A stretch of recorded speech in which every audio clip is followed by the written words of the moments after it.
Okay, so let's go ahead and cut and sew the style on the thumbnail. So I'll be using this striped red cotton fabric to cut the design, and I have it in two colors, in this pink and white, and I also have it in blue and white stripes for my client. So let's go ahead.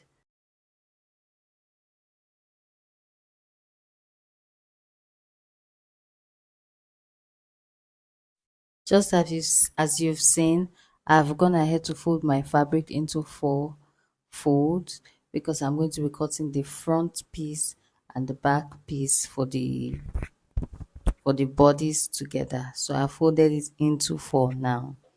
I just trying to trim the edges of the fabric.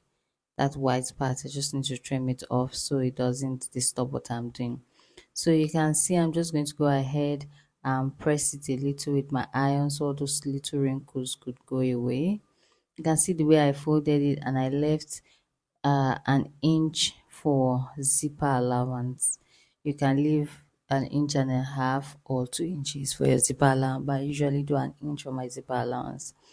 So I'm going to go ahead and take a half length for this style, and the half length is 16. So I'll just go ahead and take the half length all through, make it a straight line first.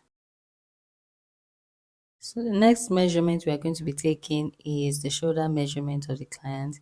I take the shoulder measurement. Mine is 16. I divided by 2, and that is 8. So that's 8 is what we'll be taking for the shoulder. So I'll take the 8 inches for the shoulder measurement. Then I'll go ahead and come down by 1 inch in order to have the shoulder slant, because of course the human shoulder is not straight, it is slant. So I'll come down by 1 inch and then to make the shoulder slant.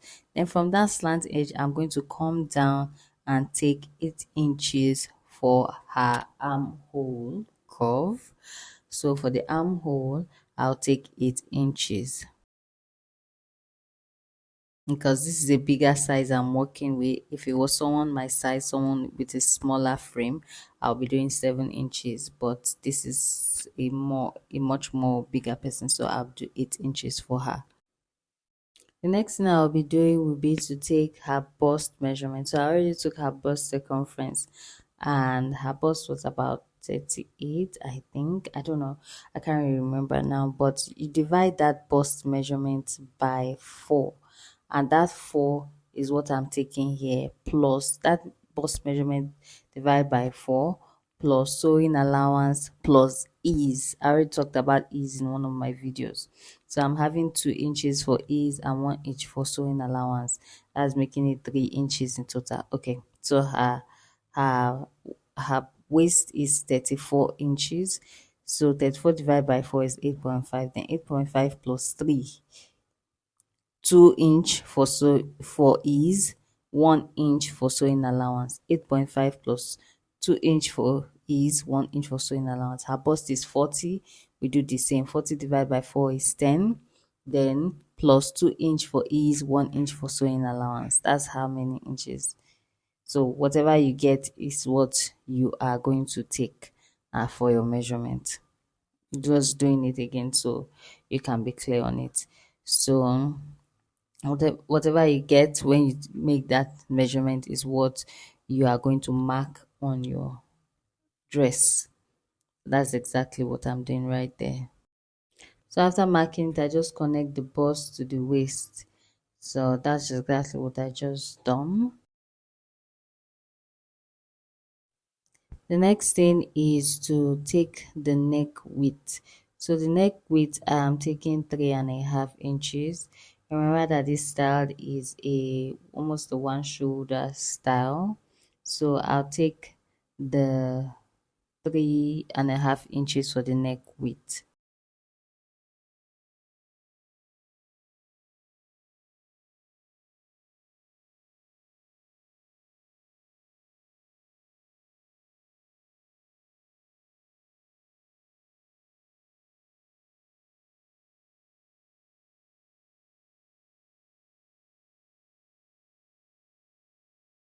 I'm going to be taking a bust dart for this outfit. So from under that armhole plate curve, I'm going to come down by 2 inches. I know you guys can't see because of the color of the chalk I'm using, but I'm going to bring it to a closer view soon. So I'll come down from that armhole by 2 inches. After I come down for by 2 inches to do my bust dart, I'll come down by 2 inches from the armhole. So by the time I come down by 2 inches, I'm now going to take it in by 6 inches.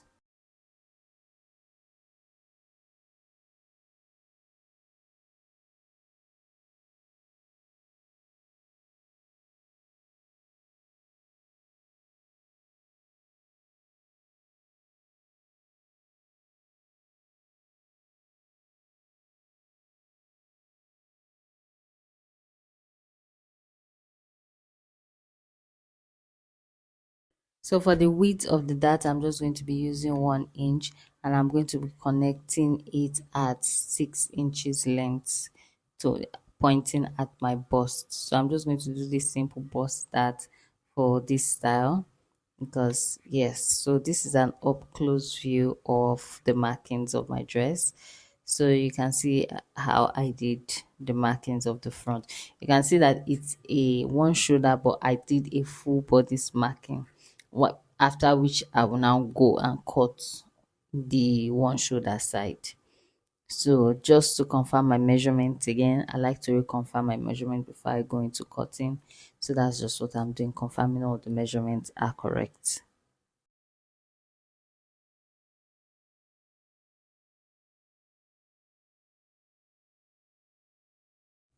So I already cut out the dress and you can see it clearly now how it is. So we are going to shape I've cut out the front and the back, and now we are going to shape the shoulder. But first of all, let us iron our zip allowance so that it can stay flat. So I'll just give it a little press here.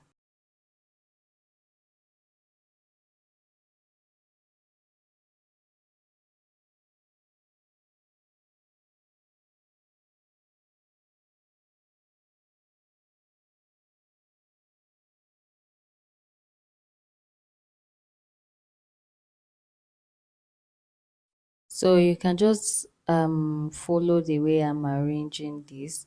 So I'm arranging everything, I'm opening everything up flat so that I can be able to trim the one shoulder out because this is a one shoulder style based on the picture, and I'm going to trim out one of the shoulders.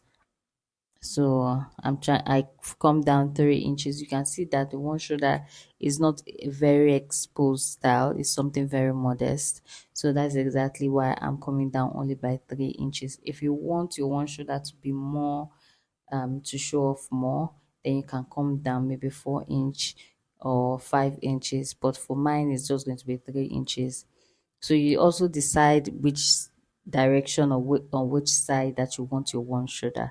And I'm just going to be trimming out on the side that I want my one shoulder to be, just like I'm pointing to you guys now.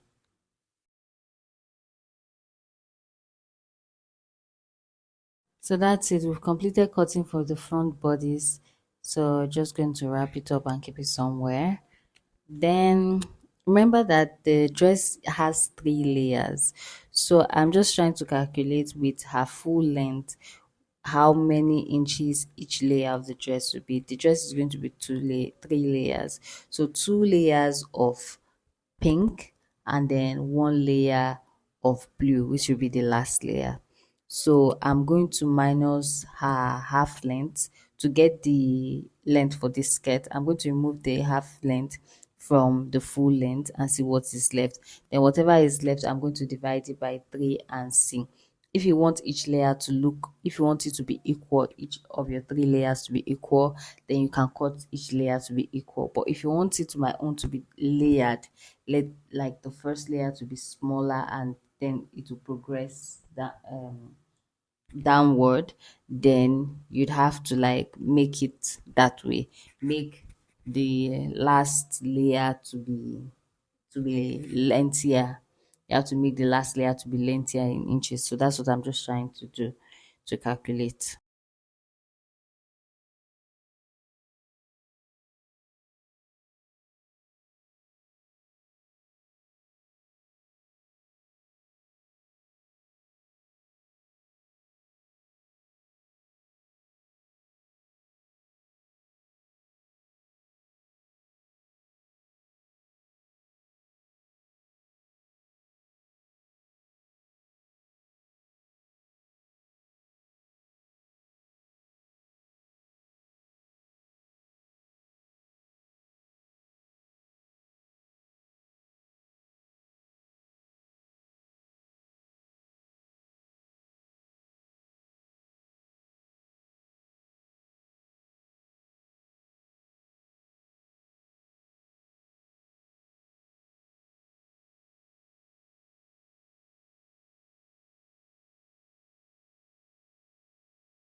So I've decided to go for 20, 15, 7.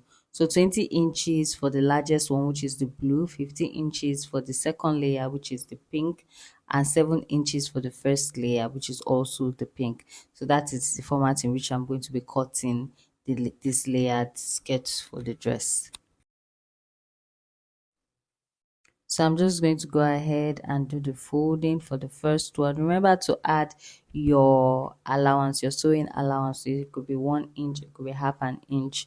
Just add your sewing allowance. So that's what I'm doing. I'm cutting the first layer, as you can see. Just cut based on what you have measured already. So this is the second layer I'm cutting right now. And that one is 15 inches. So I'm going to cut it up to 4 times and then join it so that it can be very full, because you know that we are doing gathers for it, so it really needs to be very full. So the more that you can get on from your fabric, the more full your dress will look. So I'm trying to cut the sleeve for the dress. As you can see, I've used my sleeve measurement, my uh, the bicep round.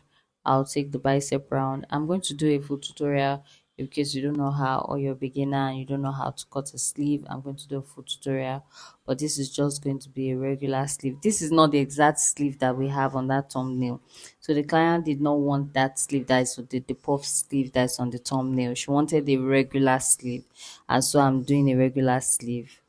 So this is what the pattern for a regular sleeve looks like, and I'm just trying to get her sleeve length and her sleeve width to match with what I have measured earlier.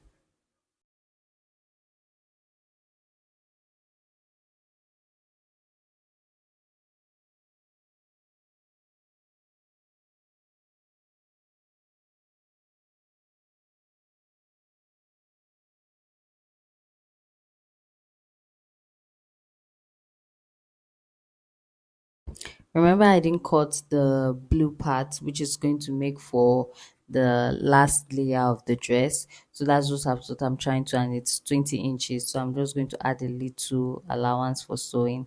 So I'm just going to use all of the fabric to cut so that it can be really full.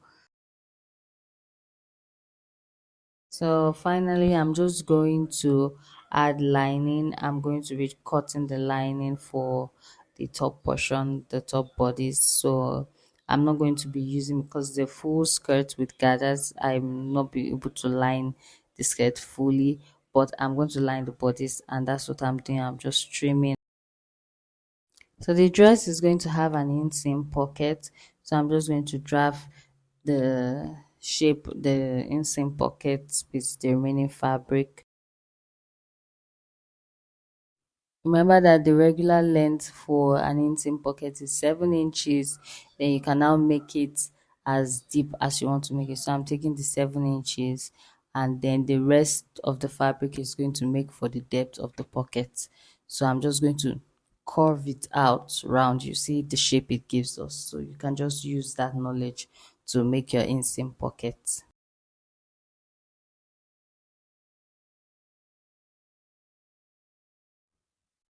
So I'm just trimming the back bodies a little for zipper bulge, because so I'm just going to come in by an inch, and then also go up by an inch, so that this so that the zipper bulge can be completely eliminated.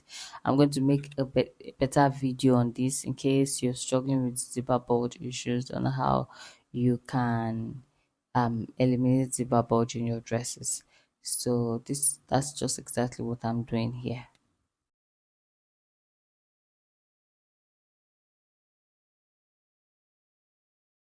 So it's time to sew the dress, and I'm just going to be closing the neckline with the lining. Watch out for part 2.